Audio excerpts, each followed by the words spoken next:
Good morning students. आज हम discuss करेंगे विभव मापी के अनुप्रयोग और इसमें अपना फर्स्ट अनुप्रयोग है विभव मापी की सहायता से प्राथमिक सेल का आंतरिक प्रतिरोध ज्ञात करना। ओके, करते हैं स्टार्ट। फर्स्ट अनुप्रयोग है अपना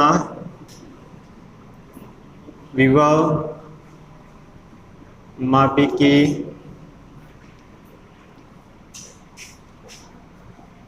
सहायता से प्राथमिक सेल का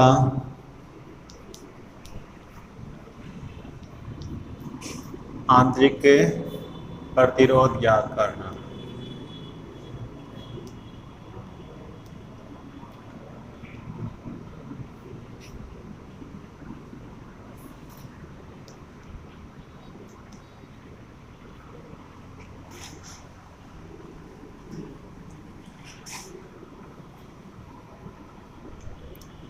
ठीक है, प्राथमिक सेल का मतलब यहाँ पर है लेग्रांज सेल। प्राथमिक सेल वे सेल होते हैं जिनको हम वापस से आविष्कृत नहीं कर सकते, यूज एंड थ्रो होते हैं। एक बार यूज कर लिया फिर उसके बाद में उसको फेंकना पड़ता है। जैसे अपने रिमोट के अंदर सेल आते हो आप यूज किए और डिश हो गए, डिश होते हैं उनको फेंकना पड़ता है। जबकि अपनी मोबाइल की जो बैटरी है वो क्या है यहाँ पर सेकेंडरी सेल, जिसको हम वापस से अगर डिस्चार्ज हो जाएगी एक बार तो उसको वापस हम चार्ज कर सकते हैं। तो प्राथमिक सेल का मतलब होता है जिनको हम वापस से आविष्कृत नहीं कर सकते, पुनः आविष्कृत नहीं कर सकते। और आंतरिक प्रतिरोध का मैंने मतलब बताया था कि जब हम सेल से धारा प्राप्त करते हैं तो सेल के अंदर उपस्थित विद्युत अपघट्य के अणु सेल के प्रवाह में अवरोध उत्पन्न करते हैं और उस अवरोध को हम सेल का आंतरिक प्रतिरोध कहते हैं। ठीक है, तो देखिए सबसे पहले इसके अंदर हमें डिस्कस करेंगे परिपथ व्यवस्था।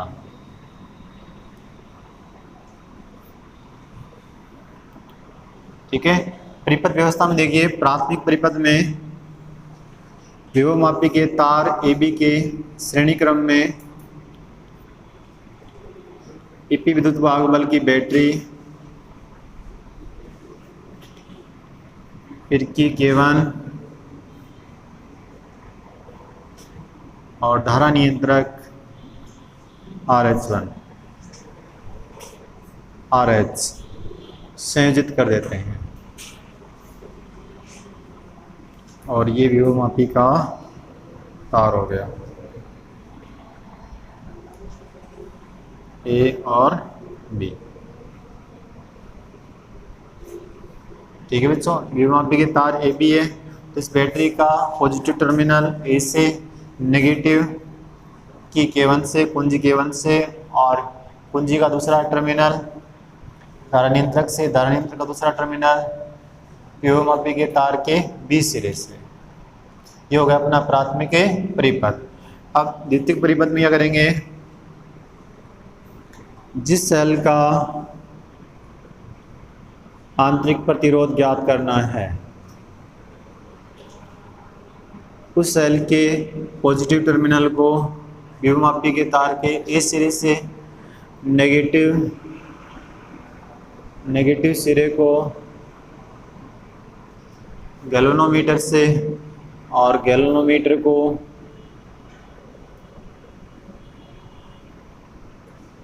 जो कि J से।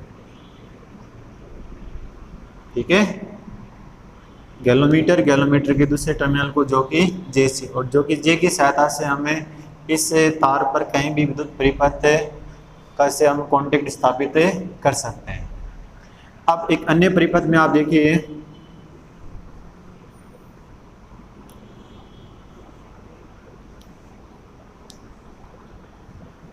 इस सेल के समांतर क्रम में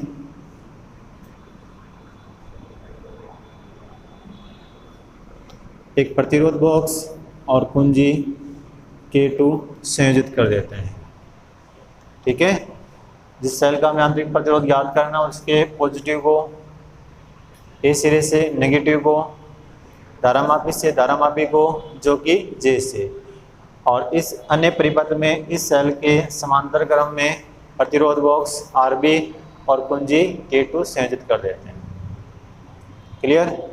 अब आगे देखिए, ये होगी इसकी परिपथ व्यवस्था। अब करेंगे क्रियाविधि।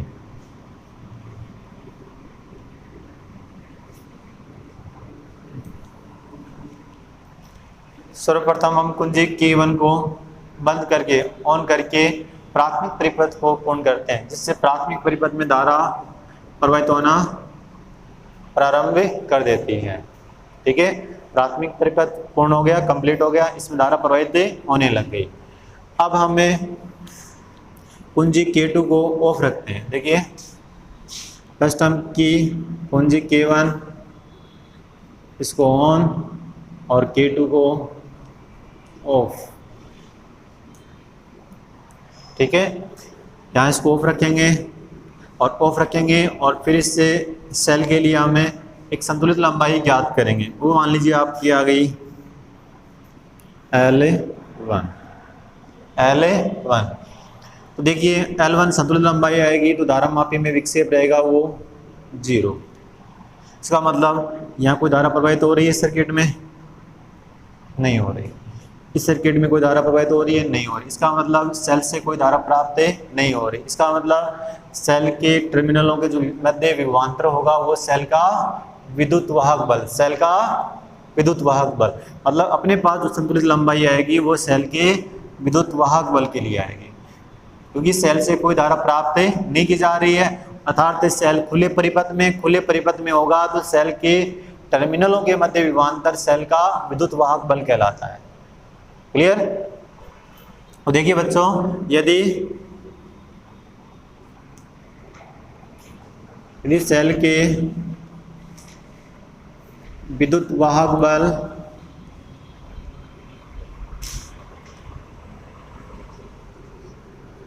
E के लिए संतुलित लंबाई L1 है तो विभवमापी के सिद्धांत से आ जाएगा E = XL1, और जहाँ X से विभव प्रवणता है।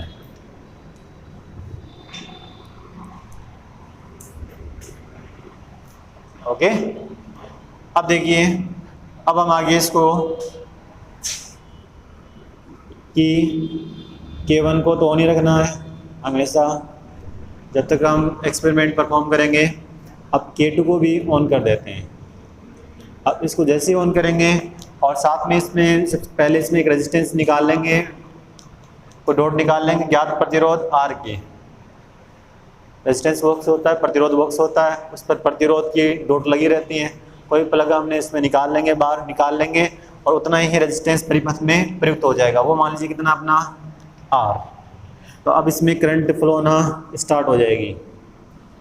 इसको ऑन कर दिया हमने। ठीक है, अब हम क्या करेंगे, वापस बैलेंसिंग लेंथ फाइंड करेंगे। अब जो कि को फिर सपोज कि यहाँ पर हमने इसको जैसे कॉन्टेक्ट में लेकर आए और यहाँ इसमें डिफ्लेक्शन आ गया, वो 0 हो गया।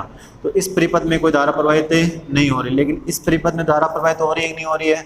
इसका मतलब सेल से धारा प्रवाहित हो रही है, और जब सेल से धारा लेंगे तो उसके सिरों के मध्य विभवांतर को, सेल की टर्मिनलों के मध्य विभवांतर को सेल की टर्मिनल वोल्टता कहते हैं। टर्मिनल वोल्टता कहने का मतलब ये है कि जो संतुलित लंबाई आएगी वो आएगी इसकी अब टर्मिनल वोल्टता के लिए। जब इसको आप ऑफ रखोगे तो आएगी विद्युत वाहक बल के लिए, और इसको ऑन करोगे तो टर्मिनल वोल्टता के लिए, और वो आएगी अपनी आ जाएगी L2। ठीक है, यदि सेल की टर्मिनल वोल्टता V के लिए संतुलित लंबाई L2 है तो विभवमापी के सिद्धांत से आ जाएगा V equal to x L2। L1 का मान ज़्यादा आएगा, L2 का मान कम आएगा। ऐसा क्यों? ऐसा इसलिए क्योंकि आपको पता है विद्युत वाहक बल का मान सामान्यतः जब सेल से धारा प्राप्त करते हैं विद्युत वाहक बल का मान टर्मिनल वोल्टेज से अधिक होता है। दोनों कंडीशन में x का मान तो विभव प्रवणता का मान समान है। इसका मतलब E ज़्यादा होगा तो L1 भी ज़्यादा होगी, V कम होगा तो L2 भी कम होगी।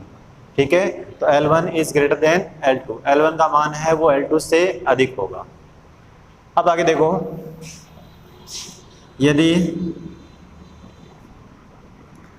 बाह्य प्रतिरोध R में प्रवाहित धारा I है तो आपको रिलेशन बताया था मैंने 5th चैप्टर में, V equal to E minus I R, terminal volt का और विद्युत वाहक बल के मध्य संबंध।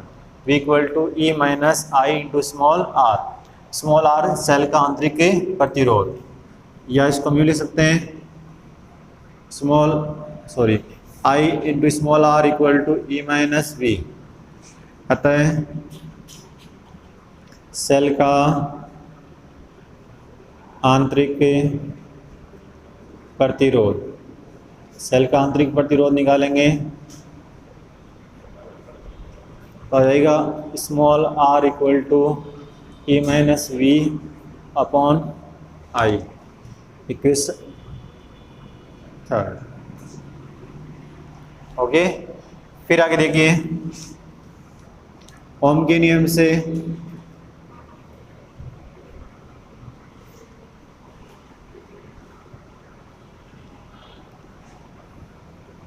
V equal to I r या I equal to V upon r. ठीक है, तो I का मान रख देंगे।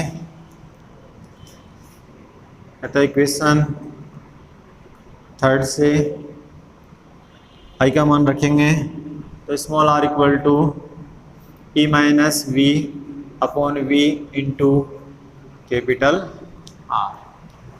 Equation number 4। अब देखो इक्वेशन 1, इक्वेशन 2 और इक्वेशन 4 से small r equal to E का मान XL1 ये x से L2 upon XL2 into capital R। x से कैंसिल तो small r equal to L1 minus L2 upon L2 into capital R। ये आ जाएगा विभवमापी द्वारा प्राथमिक सेल के आंतरिक प्रतिरोध ज्ञात करने का सूत्र। ठीक है, small r equal to L1 minus L2 upon L2 into capital R। L1 cell के विद्युत वाहक बल के लिए संतुलित लंबाई, L2 टर्मिनल वोल्टता के लिए संतुलित लंबाई, और कैपिटल R प्रतिरोध बॉक्स में से निकाला गया ज्ञात प्रतिरोध। L1 और L2 और R के मान ज्ञात होने पर स्मॉल r का मान हम ज्ञात कर सकते हैं। क्लियर? और ये भी ध्यान रखना आपको, कभी भी इस एक्सपेरिमेंट में R का औसत नहीं लिया जाता, R का एवरेज नहीं निकालते हम। इस एक्सपेरिमेंट में R के न्यूनतम से अधिकतम मान लिखे जाते हैं। मतलब प्राथमिक सेल का आंतरिक प्रतिरोध है वो इतने न्यूनतम ओम से लेकर इतने अधिकतम ओम तक परिवर्तित हुआ है। कभी भी इसका हम एवरेज नहीं लिखते हैं। और एक्सपेरिमेंट भी बहुत आसान है, इसको परफॉर्म करना भी बहुत आसान है। देखिए ये R1, ये L1 और ये L2, और ये स्मॉल r का फॉर्मूला बताया था L1 minus L2 upon L2 और इंटू कैपिटल R।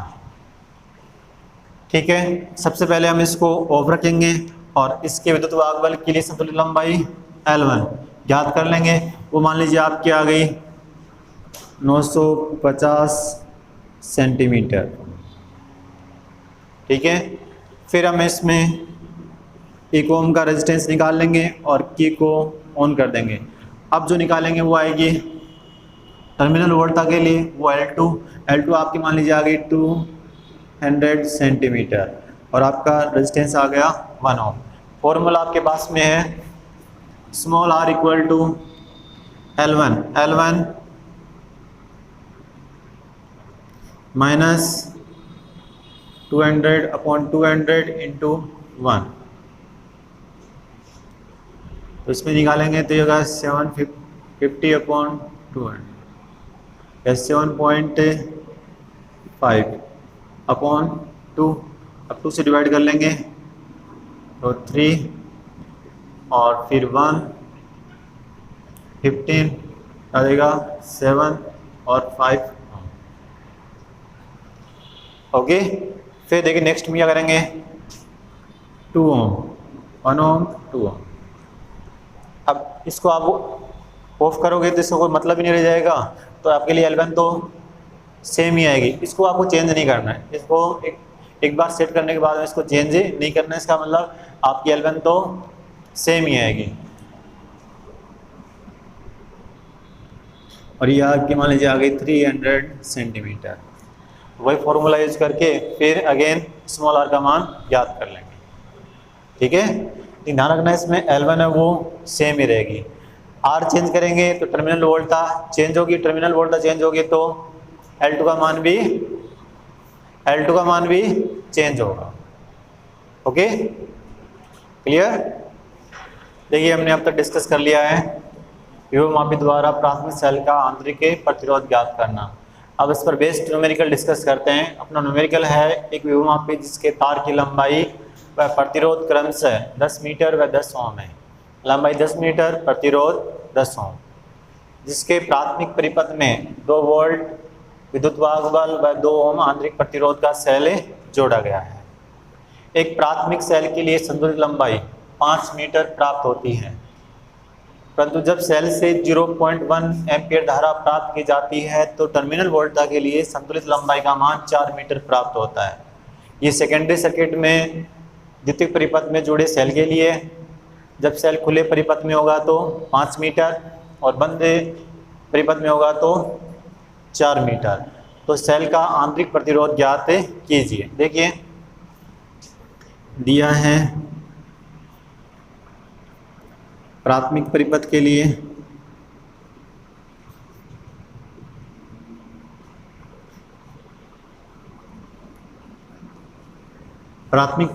अपने वो देखो L इक्वल टू 10 मीटर और R 10 ओम, विद्युत वाहक बल 2 वोल्ट और आंतरिक प्रतिरोध R डैश ले लेते हैं 2। ठीक है, समझ में आ गया। तो यहाँ से हम निकाल लेंगे पहले विभव प्रवणता।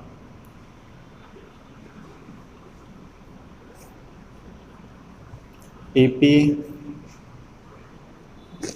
R plus R dash into R upon L। EP का मान 2, 10 प्लस 2 और 10/10, 2/12 और ये 1/6। और इसको सोल्व करेंगे तो 0 और 10 में 6 को भाग देंगे तो 1 टाइम और फिर आ जाएगा 6 तो आ जाएगा ये 7 वोल्ट पर मीटर। ठीक है, ये तो हो गया प्राइमरी सर्किट के लिए। अब द्वितीयक परिपथ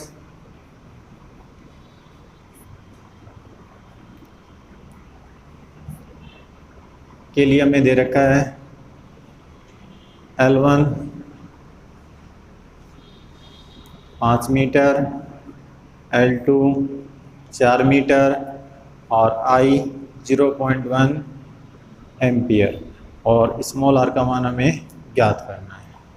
ठीक है, स्मॉल r का फॉर्मूला बताया था मैंने आपको, R equal to E minus we upon I और E इक्वल टू होता है XL1 माइनस XL2 जगह V equal to XL2 upon I। चूँकि P इक्वल टू XL1 और V इक्वल टू XL2। तो इनमें x कॉमन आ जाएगा, अंदर आ जाएगा L1 minus L2 upon I। x की वैल्यू इसमें 0.17, L1 5 माइनस 4 और I 0.1।